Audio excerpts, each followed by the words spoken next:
Letting go is the most important skill in polyamory. Even though polyamory is about freedom, it is often also about control. Hello, my name is Beatrix, and I'm addicted to being in charge. I know I quote Glennon Doyle a lot, but this quote from her, "Things don't work themselves out," says it all about my and her relationship with control. I figure out what to do. I work them out, and if I don't, there is no working out at all. This means that I feel, on a physical level, that I need to oversee how my life goes. In an ideal world, everyone's, but I'm a bit of a realist, so I'll say at least mine.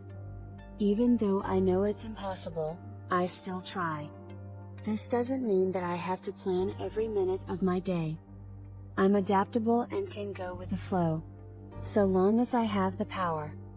My idea of going with the flow is saying yes to new situations, but only when I have the right to say no. I don't mind at all if plans change, as long as it's my choice. Life doesn't work like this, and it shouldn't. It doesn't make much sense to want full freedom while denying it to others. At the very least, if I want to be able to change my plans, I should be okay with other people doing the same. Some people might say plans should never change, but sometimes they can't be helped. In reality, every relationship needs a certain amount of flexibility. Even if you and your partner try to keep agreements as much as possible, sometimes life gets in the way. Work, family emergencies, and chances that came up out of the blue. Predictability suffers in polyamory, especially if the other people in your polycule like to be flexible. I've found that most polyamorous people like the flexibility to some degree, which is often what draws them to polyamory in the first place. For example, here's a recent situation involving me and my meta. I want to be clear that this example isn't meant to be mean, the roles could have easily been switched. Since I help with childcare, we have a schedule for the days the kids are at my place.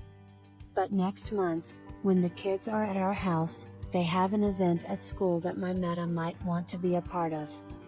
But she hasn't decided yet, which means I can't count on that part of my schedule. Even though it doesn't affect my plans in any real way, I found myself worrying about it. The pain doesn't come from how things turned out.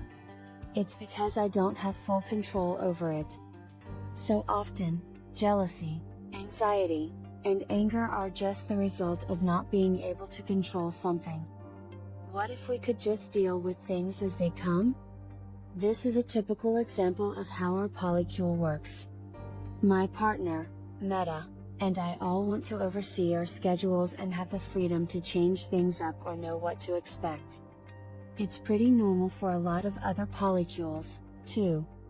About 80% of the people I know whom do polyamory want to be in charge.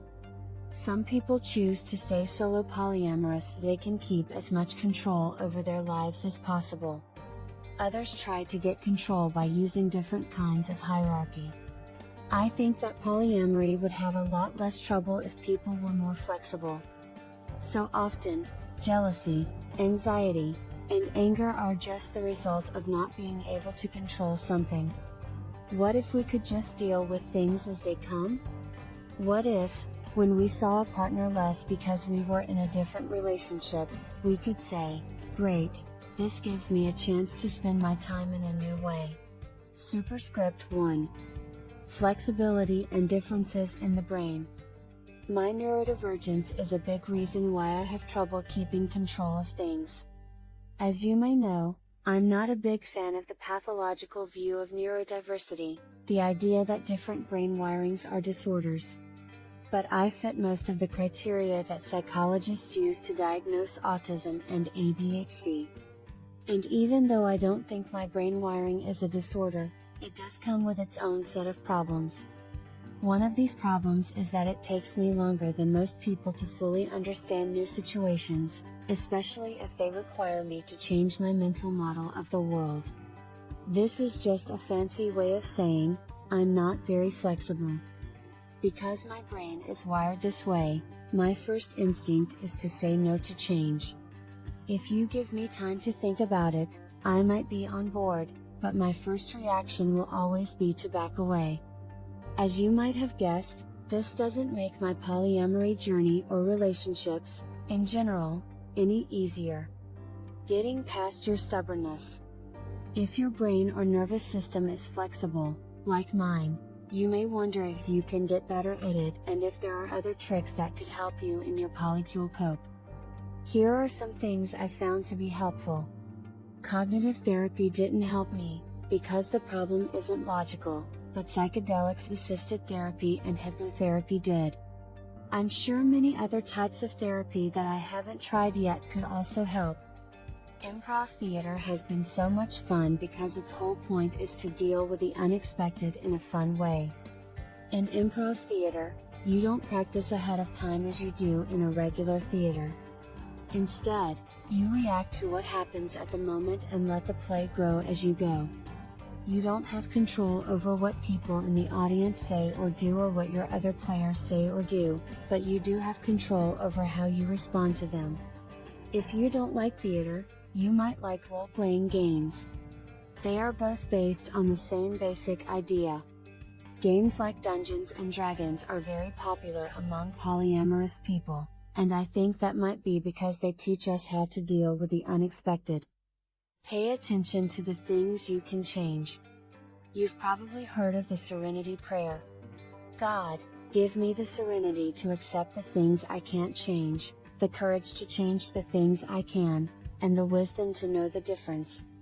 You can't control your polycule's behavior, but you can control your own.